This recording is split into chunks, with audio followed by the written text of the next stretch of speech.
Гласот на Америка на македонски. Преку една деценија вашиот прозорец кон САД. А сега, директно од студиото во Вашингтон. Добро вечер, го гледате ТВ журналот Newsflash на Гласот на Америка на македонски, а јас сум Јулија Велковска. Американскиот председател и новите медиуми. Барак Обама одржа Твитер дискусија на тема економија, со акцент на тоа како да се надмине рецесијата. За ова и останатите вести во продолжение. Во првата сесија преку овој медиум на еден американски председател, Обама одговори на прашање што сега би сторил поинаку во однос на оно што го презема во однос на рецесијата. Да им објаснам на американците дека ќе треба известно време за да излеземе од неа.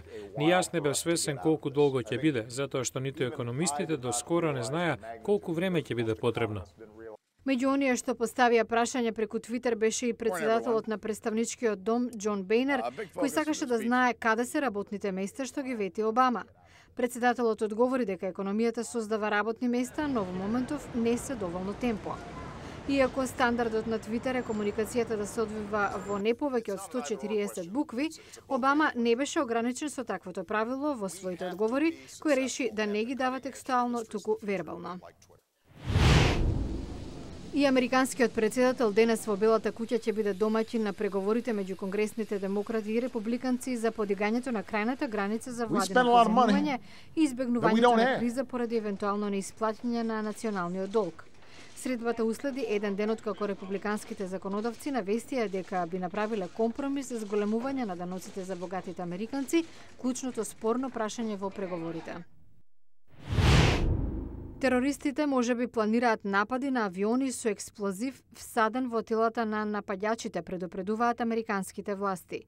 Американските медиуми средата јавија дека Оделот за домашна безбедност ги известил партнерите во странство дека поседува разузнавачки информации оти терористите одново се заинтересирани за ваквата идеја.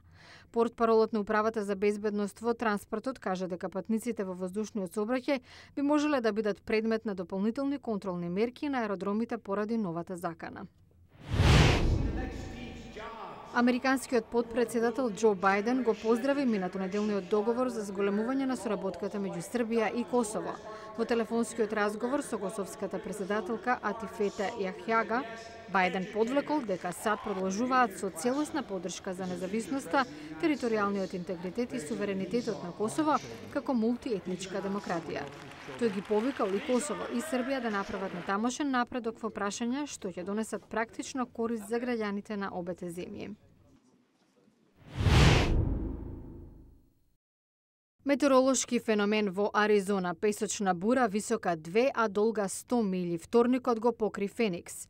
За неколку секунди видливоста во градот стана 0, патиштата беа парализирани, а летовите откажани. Последиците се видливи и 2 дена по бурата, а жителите велат дека песокот буквално влегол на секаде, така што се уште носат правлив вкус во устите.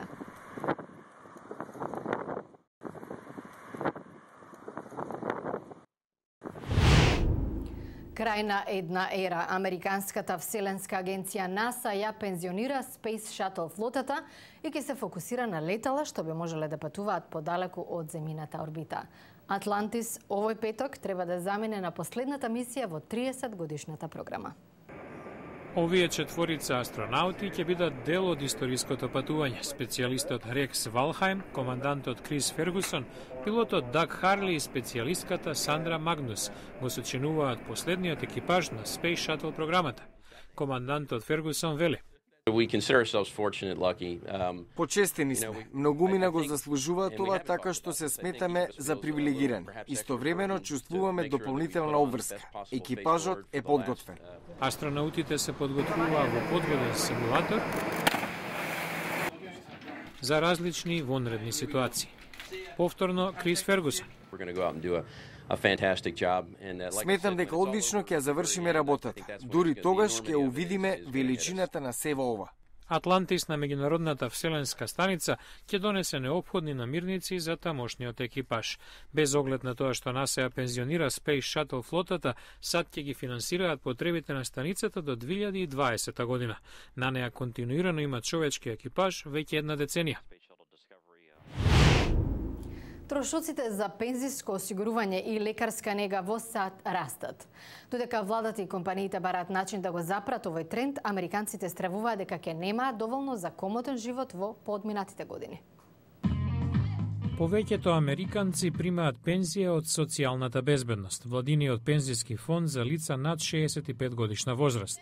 Но поради нараснатите трошоци за одржување на фондот, Конгресот почна да размислува за помали бенефиции, поголемо доначување, па дури изголемување на старосната граница за пензионирање.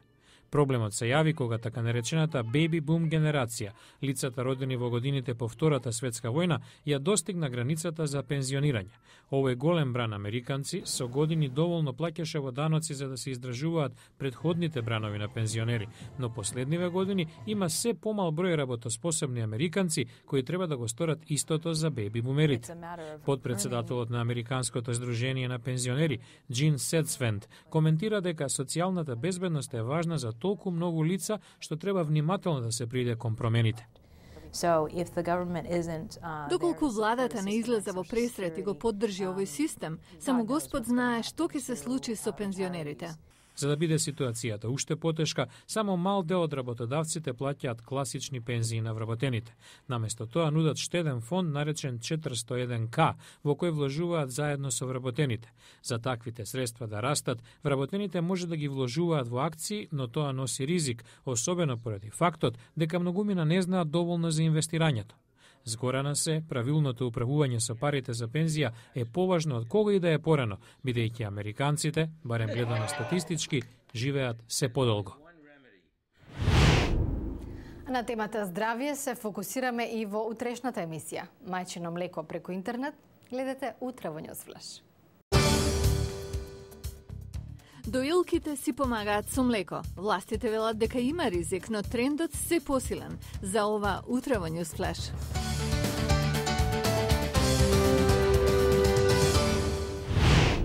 Од студиото во Вашингтон го гледавте Ньюсфлеш на гласот на Америка на македонски, а со вас во оваа емисија беше Јулија Велковска.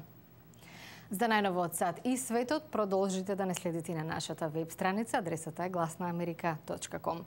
Ви благодарам на вниманието, имајте пријатна вечер и гледајте ни утре.